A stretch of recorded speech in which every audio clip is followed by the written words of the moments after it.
प्रशासकीय कामकाज प्रतिनिधी आलेले आहेत. प्रशासकीय कामकाज प्रतिनिधींमध्ये सर्व राज्यात असणारे कामकाज बघणारे सर्व तालुका प्रतिनिधी आहेत.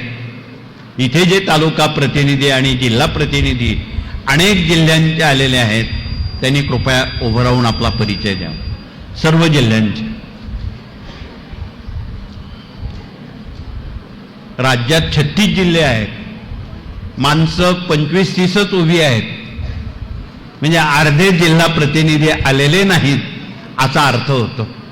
म्हणून आपण त्यासाठी महिन्याचा दुसरा शनिवार तालुका, जिल्हा आणि प्रशासकीय प्रतिनिधींसाठी आजपासून इथे डिक्लेअर केलेला आहे की त्यांनी गैरहजर राहायचं नाही. दर दुसरा शनिवार त्यांनी इथे यावं, आपल्या कामकाजाचा अहवाल द्यावा. आपल्या जिल्ह्यात किती तालुके आहेत, किती केंद्र आहेत, त्यात साप्ताहिक किती आहेत, दैनिक किती आहेत, आणि त्या केंद्रांची काय मांग आहे, काय त्यांना अडचण आहे, त्यांच्या काय त्रुटी आहेत, त्याचा अहवाल घेऊन जर तुम्ही दुसऱ्या शनिवारी आलात किती काम सोपं होईल. म्हणून तुमच्याकडे असणारे सर्व केंद्र प्रतिनिधी असतील, तालुका जिल्हा प्रतिनिधी असतील, ग्राम अभियानात काम करणारे प्रतिनिधी असतील, यांच्यासाठी आज आम्ही डिक्लेअर करतो दुसरा शनिवार पक्का. म्हणून आपण दुसऱ्या शनिवारी आपले सगळ्या अडी अडचणी, अहवाल, त्रुटी ज्या ज्या आहेत त्या आपण घेऊन याव्यात. आणि यावर आपण आता मध्यवर्ती समिती हे कामकाज बघेल. हे कोणी वैयक्तिक काम करण्या इतपत काम छोटं नाही, हे काम खूप वाढलेलं आहे. राज्यात हजारो केंद्र आहेत आणि हे हजारो केंद्र कुठलीही एखादी व्यक्ती हाताळू शकत नाही. म्हणून राज्याच्या 36 जिल्ह्यासह भारतात असणाऱ्या अनेक राज्यात असणाऱ्या केंद्रांसह ते सर्व केंद्राचं कामकाज देशभरातलं ती समिती ती गठन केली जाईल आणि ती समिती त्या त्या ठिकाणी भेटी देतील, तुम्हाला विचारपूस करतील, तुमची काय अडचण आहे, तुमची काय शंका आहे, आम्ही तुमच्यासाठी काय करू शकतो.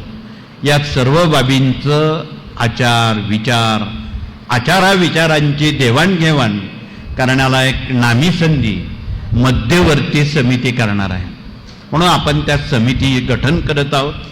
आगामी या 8 दिवसाच्या आत ती समिती गठन केली जाईल आणि बरोबर दुसऱ्या शनिवारी हे सर्व संघटित कार्य एकसंघ मनानं, एकसंघपणानं आणि सर्वांना बरोबर घेऊन आपणाला ते करावंच लागणार आहे. त्यात कुठलेही आवड निवड हा प्रकार नसावा. ज्येष्ठ, कनिष्ठ, श्रेष्ठ, नीच, उच्च याला थारा देऊ नये हे कळकळीचं आव्हान.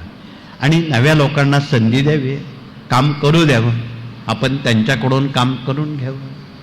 अशी भावना जोपर्यंत आपल्यात निर्माण होणार नाही तोपर्यंत हे कार्य पुढे जाणार नाही. बऱ्याच काही व्यक्तिमत्वांना वाटतं की आमच्याशिवाय केंद्र चालूच नाही. अहो, पण आपल्यासारखी अनेक माणसं स्वामींकडे आहे हे आपल्याला कुठे ठाऊक आहे.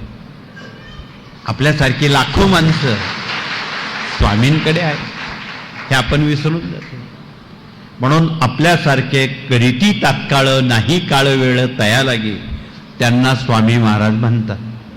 म्हणून आपण दुसऱ्या शनिवारी हे सर्व प्रशासन, ग्राम अभियानाचं असेल, 18 विभागाचं असेल, या सर्वांचं कामकाज शीघ्रातिशीघ्र होण्यासाठी ही शीघ्र कृती समिती आपणाला निश्चितपणे त्यांचं कार्य जनतेपर्यंत पोचवण्याला एक संधी, आपण ज्या संधीची वाट बघत होता ती संधी आता दुसऱ्या शनिवारी आपणाला नक्कीच मिळेल. त्यामध्ये आपले सारे अहवाल आणायचे आहेत. ते माईकवर बोलण्यात खूप वेळ जातो आणि कुणाला मग बोलता येत नाही, मांडता येत नाही. त्याऐवजी आपण इथे एक सूचना पेटी ठेवू. ज्यांना ज्यांना केंद्राविषयी काही सूचना करायच्या असतील त्यांनी आपलं नाव, पत्ता, फोन, पूर्ण माहिती देऊन इथे केंद्रांना काही सूचनात्मक बाबी असतील त्यात सहानुभूतीपूर्वक तिथे टाकाव्यात, त्यात मांडाव्यात, अहवाल घेऊन यावेत. या सगळ्या प्रक्रिया आपणाला दुसऱ्या शनिवारी करण्याला एक नामी संधी या प्रत्येक विभागातून मिळणार आहे. प्रत्येक विभागाला आपल्याला विचारणा करण्याला एक नामी संधी आहे. म्हणून पुढचा विभाग इथे